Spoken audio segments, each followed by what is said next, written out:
Radiant Black, issue number 13 from Image Comics. So we're finally back on track, and this is a big problem that I've had with Radiant Black. The pacing is terrible.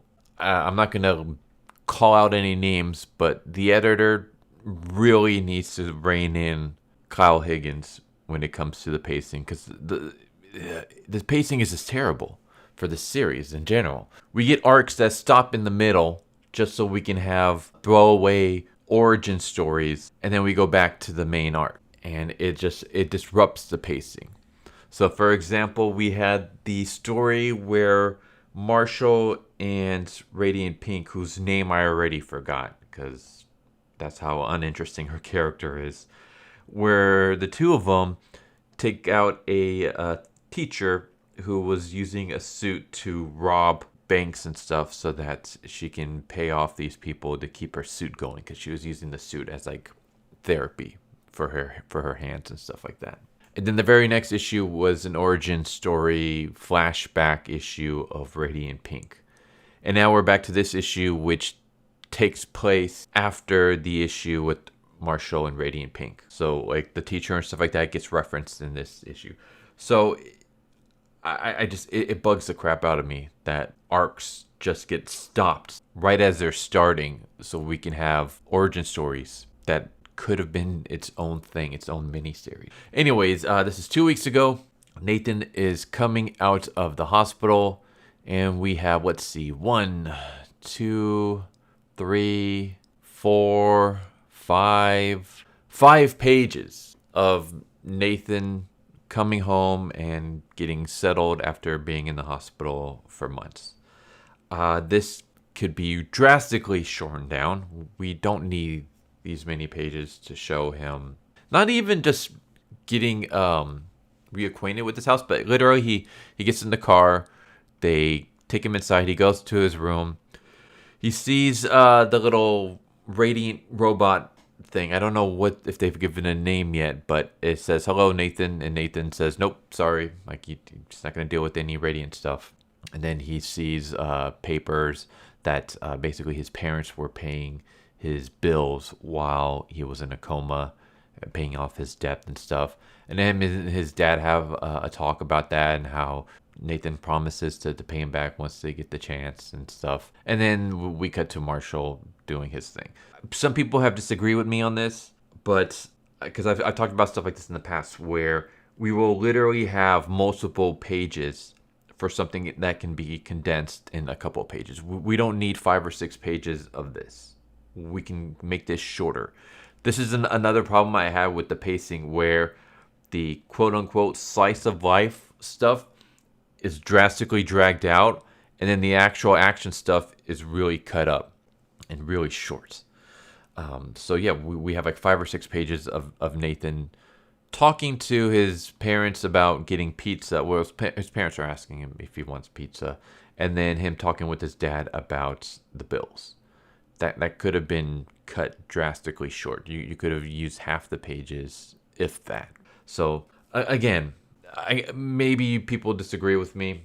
This is just a problem that I have with it. And this is coming from someone who loves slice of life stories. So I have no problems with slice of life. My favorite manga of all time is a slice of life. This is an entertaining slice of life. This is just stuff that can be easily condensed. But yeah, we cut to Marshall, and Marshall is a sellout. Marshall is basically doing commercials for products. He does commercials for like some kind of taco fast food joints. He does one for razors. He does one for SVVZ, whatever that is. Light web, dark web. I guess it's a browser. He does one for a pizzeria. So yeah, we have 2 pages of Marshall showing for products where he's doing the actual thing. It's like, you don't need to have 2 pages of him showing. You could easily have 1 splash page of him doing that if you want. You can just have a couple panels. But yeah, we have 2 pages of him showing for stuff. He basically sold out. He's using his Radiant Black powers and fame to do commercials, which, fine, whatever. I mean, that's the way to make money. So I'm not saying, when I say sellout, I'm not saying that like in a negative light. I'm just bringing it up. And afterwards, he's just kicking back, and then he's talking about how he really likes this pizzeria and he grew up there, and how yeah, we get like what? How many pages of this? Just another 2 pages. So 4 pages in general about the commercialization of the Radiant Black.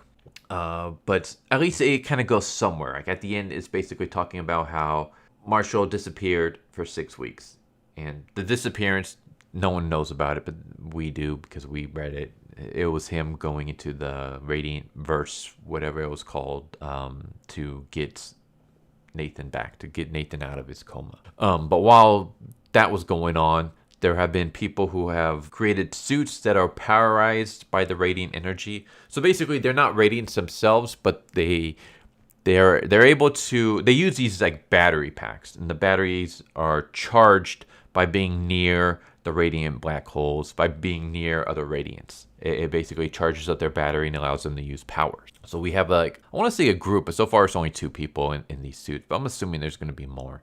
But they use the suits to do their own thing, to rob banks and places like that. We have a scene with Marshall meeting up with Nathan. I think this is like the first time that they're seeing each other outside of the hospital. Yeah, Marshall wants to reconnect with Nathan. Like he wants to. It's like, hey, dude, like you've been in a coma for, I think it was like 10 months. And yeah, let's hang out. Let's catch up. I can talk to you about my radiant experiences while you were in a coma. And Nathan kind of says, oh, yeah, we can do that some other time. And he basically kind of brushes off Marshall to hang out with his girlfriend, who he just met. I don't know how he got a girlfriend while he was in a coma, but he was able to pull this off. And I wish I knew how, because maybe he could give me some tips. So yeah, I'm kidding, of course. I know that they hooked up while Nathan was doing physical therapy. It's just funnier to say that they hooked up while he was in a coma. But yeah, they hooked up, and now Nathan's all about the hoes before bros. He just kind of brushes Marshall aside so that he can hang out with his new girlfriend. It's funny because this series started off with me not liking Marshall because I didn't care for his personality. And I found Nathan to be boring, but I was interested to see where they would go with him. Now Nathan is just boring and I don't like him. Here's a guy, Marshall, who took your powers. He took your quote-unquote curse, because Nathan doesn't care for the Radiant Black.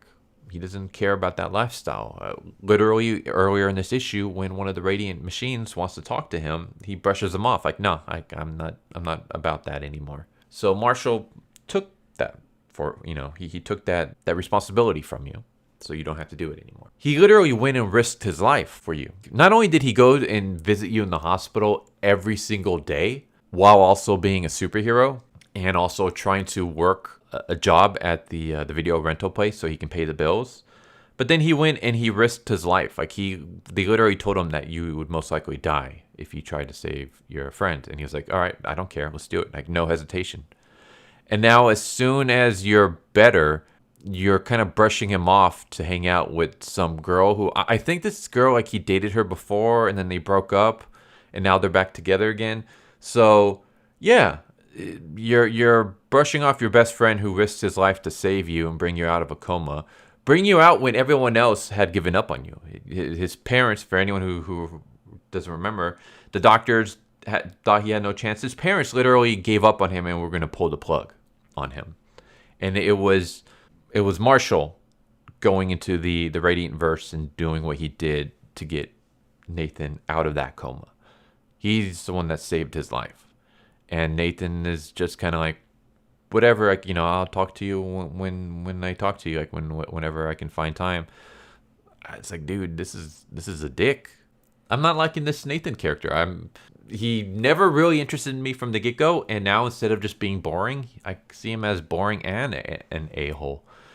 I'm not going to spoil much else, but let's just say Marshall's family life or his personal life is starting to fall apart. Everyone is kind of like abandoning him. The only person he really has now is his dog. We have these threats from these 2 guys. And we have, I'm not going to spoil the ending, but I'm just going to say that I really like what Marshall does at the end of this issue. This is a complaint I always have when it comes to superheroes, and Marshall kind of solves it. And I'm kind of sure you guys can maybe piece together what I'm getting at here. Let's just say, without going too much into spoils, we all know how superheroes are. Like, I will never, fall to villainy ways. We capture villains and we throw them in jail just for them to break out again and cause more trouble. And we always have like the villains threatening the heroes in their personal life. Like, you better stop me now, otherwise I'm gonna go after your family and your loved ones and everything you care about. And it's like, you know what? You can put a stop to this if you just do one little thing. You just gotta break one little rule. It's the Batman rule. And let's just say that Marshall has no problem whatsoever breaking it. And I was like, yes, thank you. I love you, Marshall. I'm glad I have a superhero who's willing to break that rule. This is good. Plus, this can also, drum up some drama in the future. Like, we have something going here. So, yes, this issue overall is like the series overall. It's a tale of two halves. The first half was just really boring. Really terribly paced. It was just slow as hell, and a lot of, I call it filler, a lot of unnecessary things. And the things that are necessary were dragged out. Like, I get the relationship between between Nathan and his father and the paying the bills and all that stuff. That can be a very important thing that comes up later, but that could have been condensed down into fewer panels. The situation with Marshall selling out and doing commercials, that can be condensed down. We didn't need all those pages for that. The scene with Marshall and Nathan, I feel like that could have been condensed down a little bit, but that was fine. Like, I'm not gonna, it's good to see that. I would say that one was okay.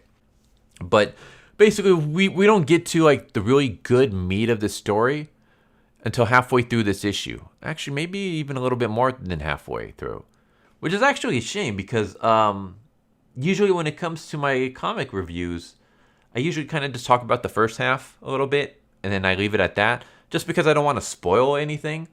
But it's like all the good stuff happened in the second half, so the stuff that I did talk about was the non-interesting things. So you know what? I might break my rule just a little bit here.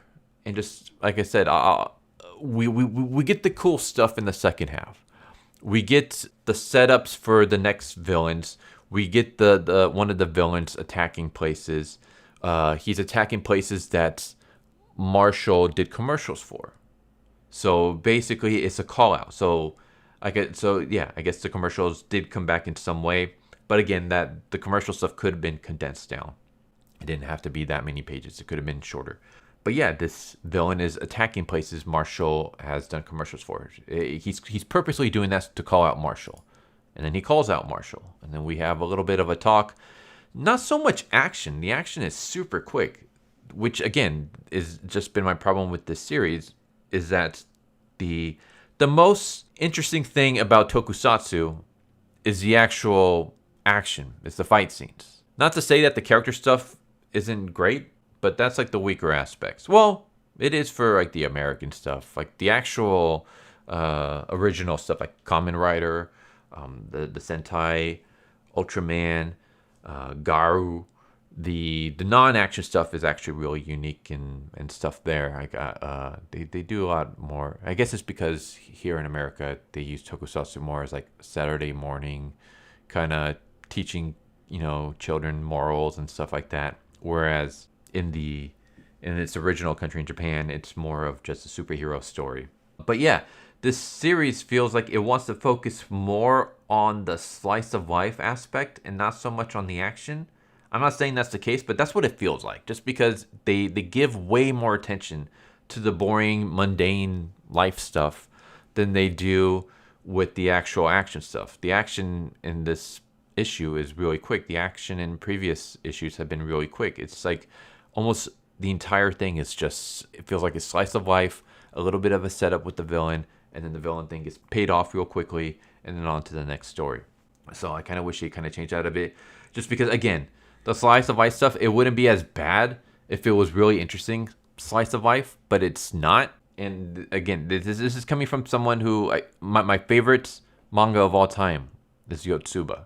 Like, I absolutely love that. Another favorite manga of mine is Don't Destroy Humanity. It is a slice of life with sci-fi elements. So like I love slice of life, but it has to be interesting slice of life. It has to be entertaining in some way, whether it be dramatic or whether it be humorous. It has to be something that carries the story. You can't just have mundane stuff and expect people to enjoy it just because you slap on a slice of life label to it. And that's what I feel like this is. The slice of life is too mundane, too boring. There's no interesting stuff in it. There's a little bit of it, but it's dragged out for too long. The action's really quick. And how much you want to bet in like another issue or two, we're going to get another origin story, maybe of Radiant Yellow. And while I'm looking forward to seeing Radiant Yellow's origin story, I am not looking forward to being another arc that gets stopped midway so that we can have a filler issue. So, yeah, once again, the pacing for this series is still terrible. It's still not all that great. The characters are not all that great. Marshall has grown.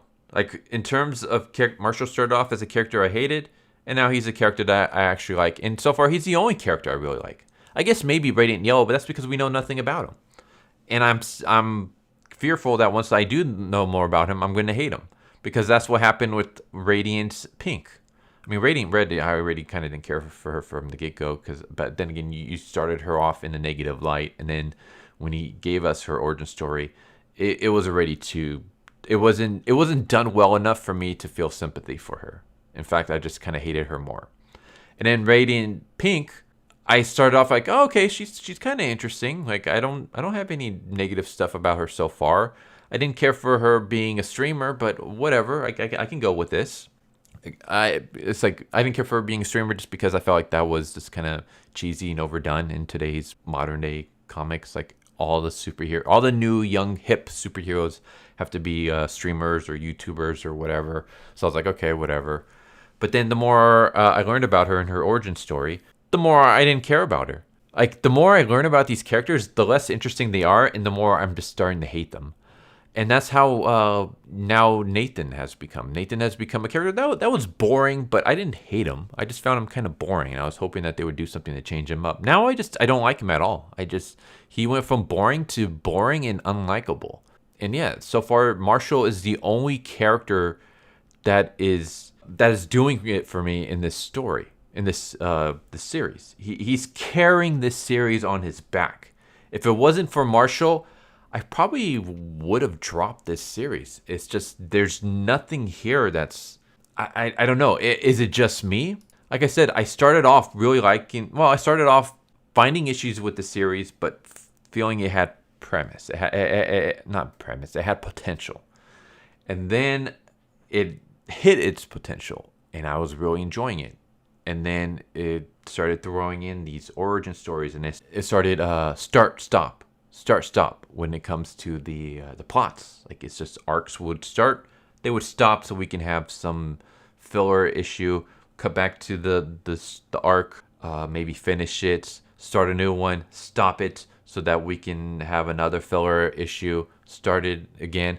And it's just the pacing has been terrible. The pacing really needs work. So yeah, I feel like this video has been more negative. I don't hate this issue. I don't hate this series. But it has a lot of problems, and it's problems that have not been fixed. We are 13 issues in, and we're still having the same problems. And that problem is pacing. Whether it be pacing with individual issues and just too much stretching out mundane, boring stuff and cutting all the actual interesting stuff, or pacing in overall series with having an arc. You see, the arcs start off slow, feels like you don't really know where you're going with them. Then they pick up, but then as soon as they start picking up, you kill all that momentum so we can have some throwaway issue, and then you try to pick up where you left off, and sometimes it just doesn't work. It's like you building up this. You're edging me. you're edging me, but you're not letting me get relief. So. You're slowly building up a story, an arc. It's taking a while, but okay, yay, we hit the momentum. You just did a slow build, boom, we hit a moment, and now things are picking up, and then you just pulled the rug out from under me, and we put that whole entire series on hold so that we can have some origin story filler that has nothing whatsoever to do with anything. And then you expect me to jump right back on board with the arc that you pulled the rug out from under me. It's not working for me. Save the origin stories in between arcs. If you don't want to give it its own miniseries, then have an arc, finish that arc, then do an origin story as a breather, and then you can set up the next arc. That's one thing I would do. Another thing I would do is have the origin stories play a part in the main series. Maybe if you want to give us an origin story in the middle of an arc, first off, I'd be against it. But if you want to do that, have something in that filler, in that origin story, play out in the arc. Maybe something that happens in that origin story. The main character is like, you know what? This lesson that I learned when I first discovered these powers, maybe I can use that lesson to defeat this current villain, and then use it. But no, it has nothing whatsoever to do with the main run. It's just, here's their backstory. Have fun. All right, now that you know their backstory, let's go back to the main story, the main arc that I paused so I can give you this throwaway filler. It's very annoying and unnecessary. So yeah, this is a series that has so much potential, and we've seen glimpses of it, and then it just gets wasted with terrible pacing. And just, yeah, it's just most of the issues with this series comes from the terrible pacing. I feel like the structure is just off. It doesn't know what it wants to be. Do you want to be a slice of life? Do you want to be an action story? Do you want to give us like good arcs? Why do you keep stopping arcs in the middle of them so you can have throwaway origin stories? Maybe tell those in between arcs. Like, I don't know. Maybe Kyle Higgins needs a new editor. Maybe the editor just needs to speak up and just really put his foot down and be like, no, we're not doing this. This right here is too slow. This right here would disrupt the flow of the story. We need to pace this out better. So yeah, I'm kind of rambling for too long about just the same old issues. But yeah, this is a issue that suffers from terrible pacing. Yeah, this issue kind of encapsulates this series' problems. But there you go. There's Radiant Black issue number 13. Like I said, the second half of this brought me back. The first half of this issue, boring. I get why some of it needs to be told. Like, it's not unnecessary filler, but it is padded out. The stuff that's necessary could have been easily condensed, and then we could have focused more time on the more important stuff in the second half. Because that's where the real crux of the issue comes, is in the second half. That's where a lot of the stuff starts picking up. And so if we can only just make the first half like the second half, this would have been a great issue. But because we didn't, this issue is a tale of two halves. Terrible first half, really good second half, really great cliffhanger. I haven't really done ratings for comics in a while, but I would give this a 5 out of 10. And that's just because, like I said, really good second half, really terrible first half. If they could just fix that, we would have a good series going. But right now, the series is above average.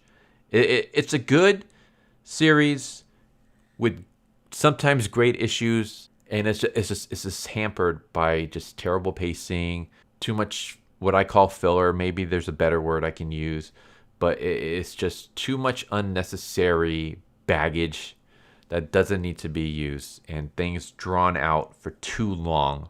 Best way I can describe it is, this is a really good steak with a lot of fat that needs to be trimmed out. If you can just trim out all of the unedible fats and we just get the juicy steak, this series would be amazing. But we're not at that point yet. Anyways, there we go. Like I said, I've been talking too much about this. Radiant Black issue number 13. Hope you enjoyed the video. Please tell me what you think. What are your thoughts? Am I completely wrong Do you love the pacing of the story so far? Are you for how it's done? Like I said, I don't hate the series. I enjoy the series. I guess why I critique it so hard is because I can see the potential for it to be so much more than it is. It can be so much better if it just fixed some of these nagging problems that it's had from issue number 1. It hasn't been fixed yet. I don't see it being fixed. We're 13 issues in, and we've seen no changes that the pacing is going to be fixed at all. So that's what bugs the crap out of me, is that this is a series that can be so much better if it just fixed its issues. But there you go. I would like to hear your thoughts on it. Hope you enjoyed the video. Hope to see you next time. Take care, everybody. Later. So what'd you guys think of that video? Hope you guys enjoyed. If you guys haven't already, please subscribe, hit that bell for a notification, leave a like if you enjoyed the video. And if you didn't enjoy the video, thank you for watching it this far, and I hope the next video is more to your liking. Feel free to check out the playlist that you guys see, and I hope to see you guys next time. Later.